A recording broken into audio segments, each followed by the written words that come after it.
This phantasmal fortress is one trippy mousetrap. Disney's Castle of Illusion starring Mickey Mouse is actually a remake of the original Sega game, but you'd be forgiven for thinking they're not related. I mean, just look at them. The difference is staggering. In fact, for once, this is one of the very rare occasions I'd possibly consider the remake to be superior. Granted, it's hard for me to judge. I've not played the original, but looking at it in comparison, the levels in a remake are far more fleshed out. Interestingly, to me, this game actually bears more of a resemblance to Mickey Mania, or Mickey's Wild Adventure for those more familiar with the PlayStation version. It's not nearly as challenging, but Mickey's moves are incredibly similar. Granted, the controls are pretty simplistic, but hey, it controls well. Why mess with a good thing? You can jump on enemies, throw things, and crouch. Oh, but they didn't include a pointless look-up feature this time. Seriously, what was the point of this? Anyway, in terms of the controls, there's nothing to complain about. So far it looks like things are looking up. Well, Mickey isn't, obviously, but you catch my drift. Once upon a time, two devoted sweethearts set out on a summer afternoon. The game begins with Mickey and Minnie enjoying each other's company, when all of a sudden the evil witch Mizrabel kidnaps Minnie. Poor Mickey, you never appreciate what you have until it's gone. Isn't that right? She whisks her off to her Castle of Illusion, with Mickey in hot pursuit. Ominous and terrifying, the castle stood out against the skyline like a shadow from a horrible nightmare. On the way to the castle, Mickey meets an old mouse, who explains Mizrabel's motive for kidnapping Minnie. Mizrabel seems to be inspired by the evil queen from Snow White, but in reverse, in that the haggard old lady is her true form. She intends to steal Minnie's youth and beauty. Evidently, Snow White was unavailable, so they chose the next best thing, a 97-year-old mouse.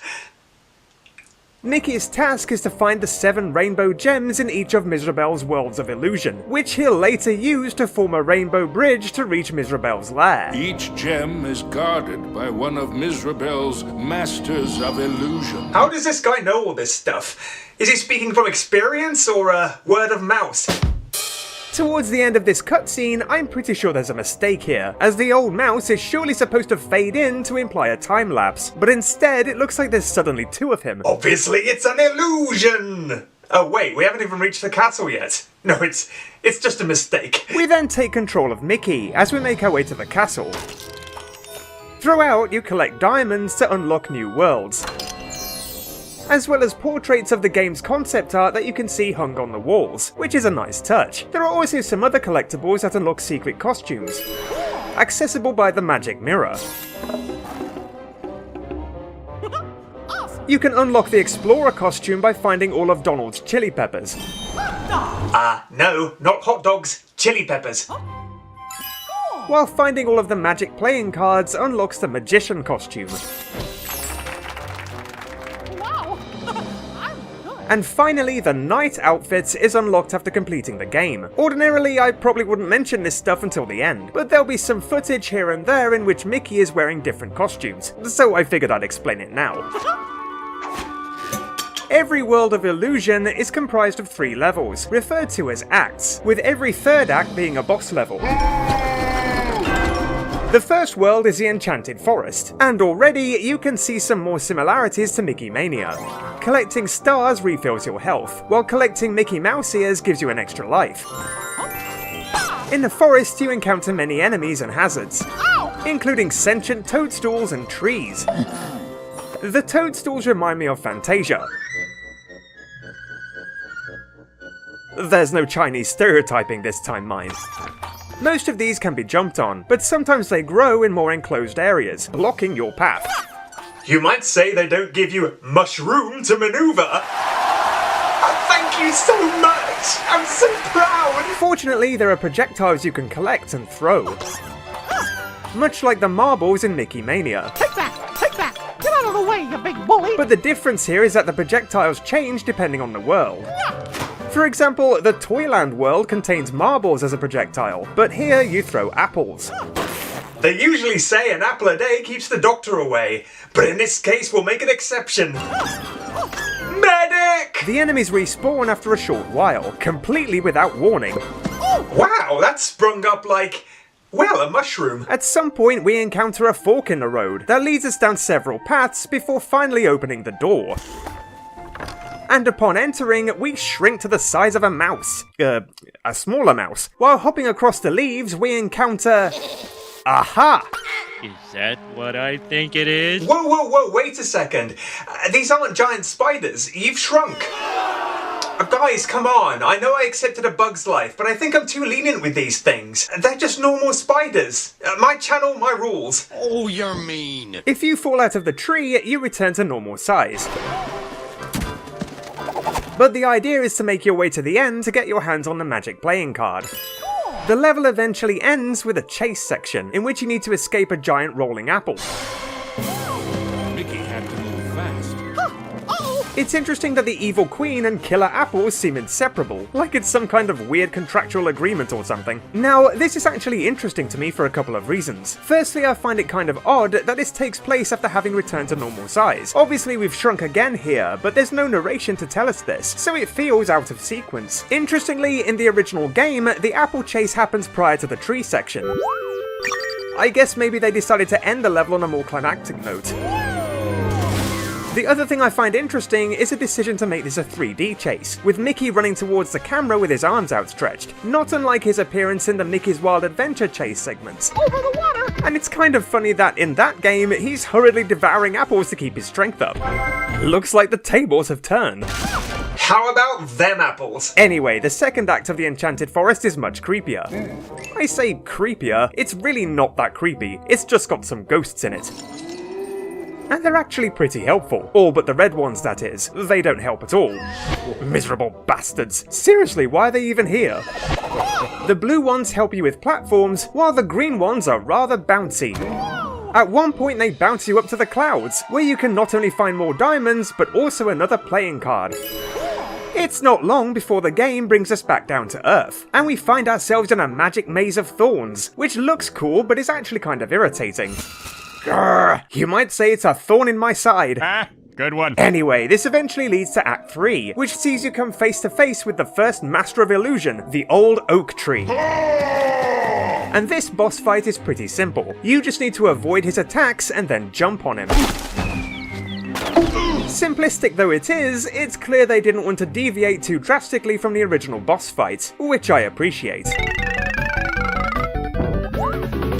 Man, why are sentient trees often so grumpy? Remember this guy who wouldn't shut up? He could talk the bark off a tree! Another tree! Anyway, it's not long before this guy makes like a tree and leaves. You might say the tree fell! The red rainbow gem was finally his. By the way, one thing I neglected to mention is that in every world, there are 2 statue pieces to find. Finding these, in addition to defeating the boss of the world, will unlock a statue in the castle, which is pretty neat. The next location is Toyland, in which Mickey is faced with hordes of evil toys, and they're not playing around. And it seems like there's more trickery on the cards. Literally. Indeed, one of the statue pieces can be found at the end of this magic path of cards. Now, Mickey knew how it felt to be a rabbit in a magic act. One thing that's slightly annoying about this level is the ending. After finding the key to the exit, the jack-in-the-box causes Mickey to tumble. Since you can't stop and turn around, some of the diamonds are easy to miss, and there's no way to retrieve them without starting the level over. I mean, it's not a difficult level, but it's still kind of irritating that this is at the very end, and happens by complete surprise.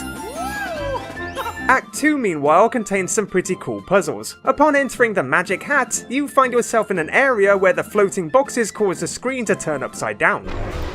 It's intriguing, but I actually think this had the potential to be more interesting. Curiously, in the original game, not only does the world itself turn upside down, but the gameplay does too. It's not a major complaint, but it surprises me that they didn't implement this in a remake, as it's definitely one of the more unique parts of the game. Another puzzle sees you having to navigate a path that's only visible in a mirror. At first I wasn't too enamored with this. I've played similar puzzles to this before. On reflection though, it's a neat idea. Act 3 sees Mickey come face to face with the second Master of Illusion, the Jack-in-the-Box. Oh no! And he's got more trickery to, spring on us. This is a little more impressive than the previous boss. It's simple enough to beat, but the attacks are more varied, and it's a huge improvement on the fight in the original game. Once he's done clowning around, you just need to use the springs to bounce on his head. And defeating him rewards you with the orange rainbow gem. Yeah! It's about time someone put him back in his box. Figuratively speaking, of course. The next world is simply called the Storm, and I really like the art direction here. The colours are vibrant. Interestingly, with the collapsing bridges and bats, this reminded me of the Mad Doctor level of Mickey's Wild Adventure. Gosh! I'd also say this is one of the tougher worlds to find all the diamonds. Some are really well hidden and easily missable. As we delve into the ruins, there's an overly simplistic puzzle with buttons marked with symbols. The idea being to jump on the buttons that match the image seen in the center. Completing this puzzle lets you continue, and Act 2 sees you traverse more of these ruins. This act contains one of the most well-concealed statue pieces, hidden in the bottom corner of the swimming section. Sneaky stuff. That's a watertight secret if ever I saw one. Speaking of water, the last section of Act 2 requires you to use the rising and falling water to reach the exit. But once you've made it to the exit, there's another secret. Remember the elevator in the Mad Doctor?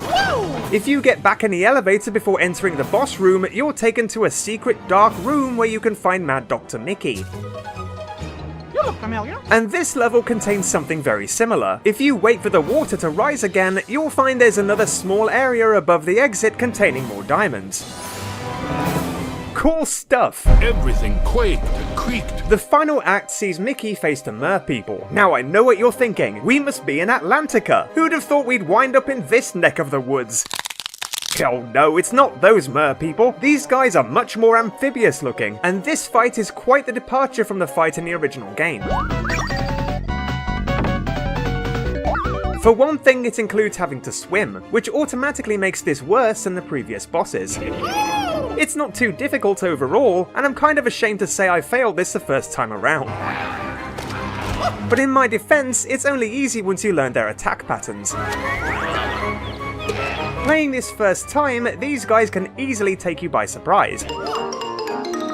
Yeah, this ironically did not go swimmingly. It doesn't help that, with all the action, the water, and the falling debris, the frame rate drops significantly. I was glad when this one was over. Consider yourself sunk. With the yellow rainbow gem collected, we move on to the library. Filled with enemies such as crawling bookworms and the letter A.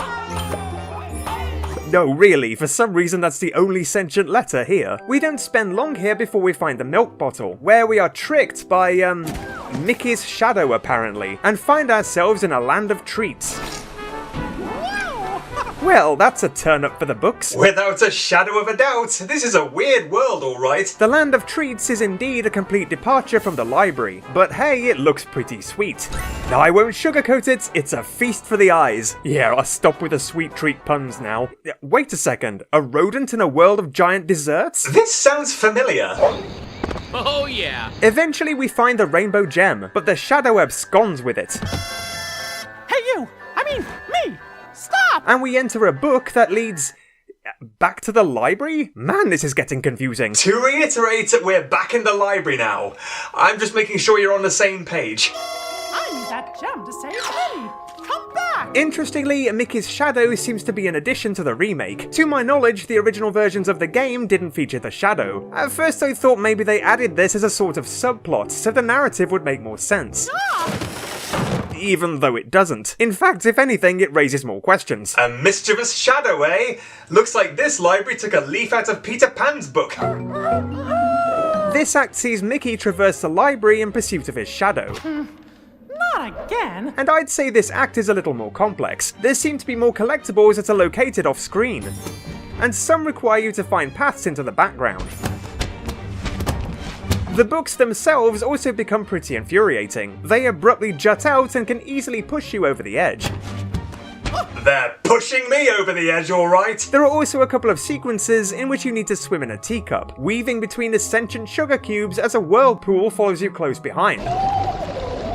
A literal storm in a teacup. I get it. Anyway, before long, we catch up with our penumbrous nemesis, who's been dazed following a fall. Well, it's about time we brought him to book. The green gem is ours, but another one remains to be found in Act 3, as we return to the Land of Treats. The blue rainbow gem is guarded by the next Master of Illusion, the Treat Dragon, who seems to be inspired by Elliot from Pete's Dragon, at least facially. This boss requires you to avoid the dragon's attacks, and then, at the right moment, jump on his head.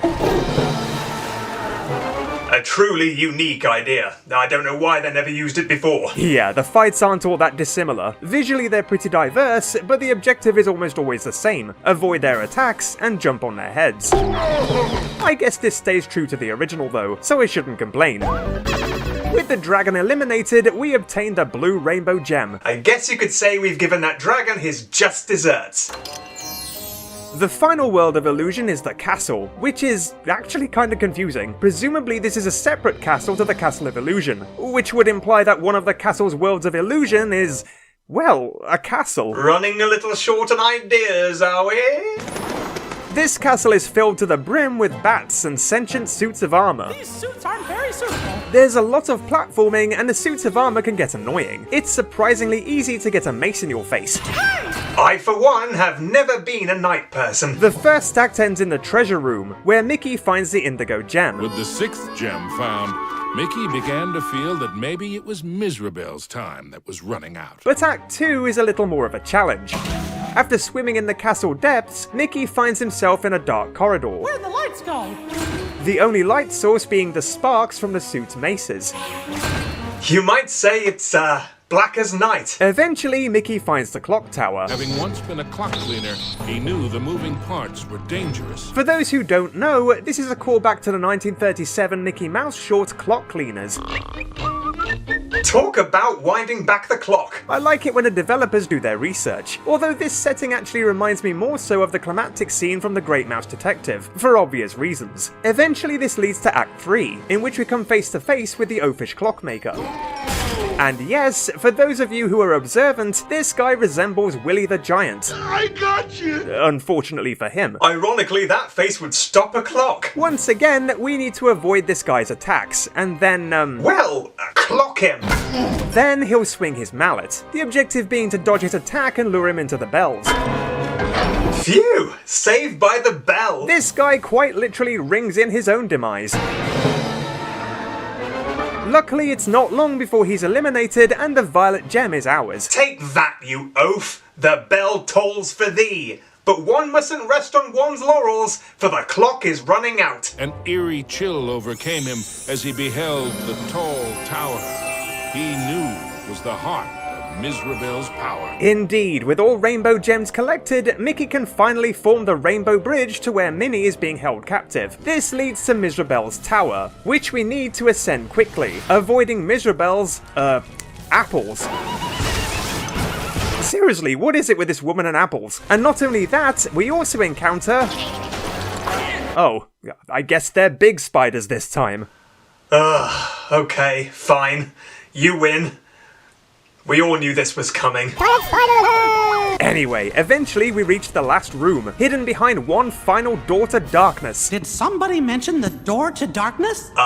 No, not that door to darkness. Of course, I'm talking about the final boss room, home to the elusive and elusive Mizrabel, who uses Minnie's, beauty to become the evil queen. You thought you were a match for me? Now that would be a castle of delusion. Well, she ain't the queen of comedy, that's for certain. This final boss fight is by far the most complex. It's not too bad once you've grown accustomed to Mizrabel's moves, but when playing this for the first time, it's very easy to put a foot wrong. Curve in, curl out, then wind about. Speaking of which, have you ever seen Mickey's bare feet? They're weirdly human-like and absolutely hideous. I don't like what I'm seeing. Anyway, Mizrabel's moves change throughout the fight, so it's a little trial and error. The fight might be varied, but it's not what I'd call the fairest of them all. See what I did there? I also just want to give credit to the voice actress here for one of the most overblown death noises I've ever heard. Who trained you in voice acting? Buzz Lightyear? Anyway, defeating Mizrabel sees you rewarded with the Rainbow Gem. Which is, surprisingly dull looking. Yeah, I kind of expected it to be more vibrant than this, but alright. Colour me disappointed! Hurling the gem at Mizrabel frees Minnie, and returns the witch to her true form. Oh, the gem! With the castle collapsing, the pair see no way out. But fortunately, Mizrabel has a sudden change of heart and lends them some magic brooms to help them escape. Well, that was jolly nice of her. Did she have a character arc or something that I just didn't notice? Now, Mizrabel's heart was filled with a different kind of magic. The magic of love. Ugh. Excuse me, I think I'm going to throw up! Hot dog! This game is simple, but I don't really have any huge complaints. As a remake, it seems faithful to the original, but it's been majorly updated and improved. And even without taking the original into account, it's a fun, short, simple game, and it controls very nicely. Some of the boss fights may require more than one attempt to get used to the boss's moves, but this isn't a major drawback or anything. Most of the game is pretty straightforward. One thing I would appreciate though is a proper reward for 100%. Collecting all the diamonds isn't the easiest thing to do. And although there's a PlayStation trophy rewarded for finding them all, there's no in-game reward whatsoever, so it isn't really worth the effort. Otherwise though, the statues and costumes are pretty neat. The game is no masterpiece by any means, and nowhere near as challenging as Mickey Mania, but there's no denying it's enchanting. If you're into your old-fashioned side-scrollers, this is far from a rotten apple.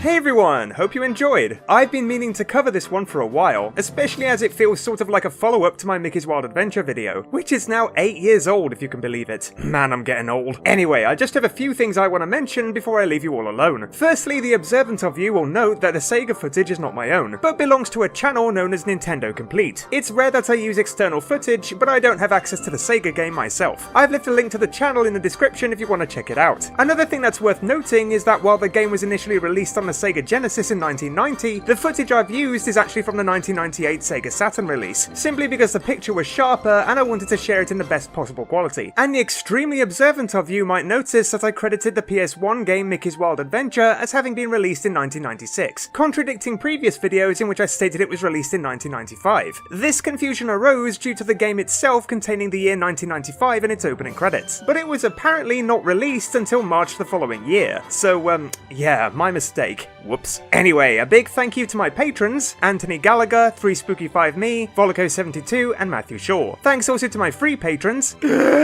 Alma Elmer, Kira Flameheart, D Snuts, Heather McKnight, Hannah Kingdon, Michael Shields, Dennis, GamerKid96, and Mood Faik. I might have to stop listing all you guys eventually as the free patrons list is getting longer, but I do appreciate it. And finally, thank you to my channel members, 3Spooky5Me, Leo Tucker, Reunion, and Davies Kennedy. Hope to see you again soon, guys. Bye-bye for now.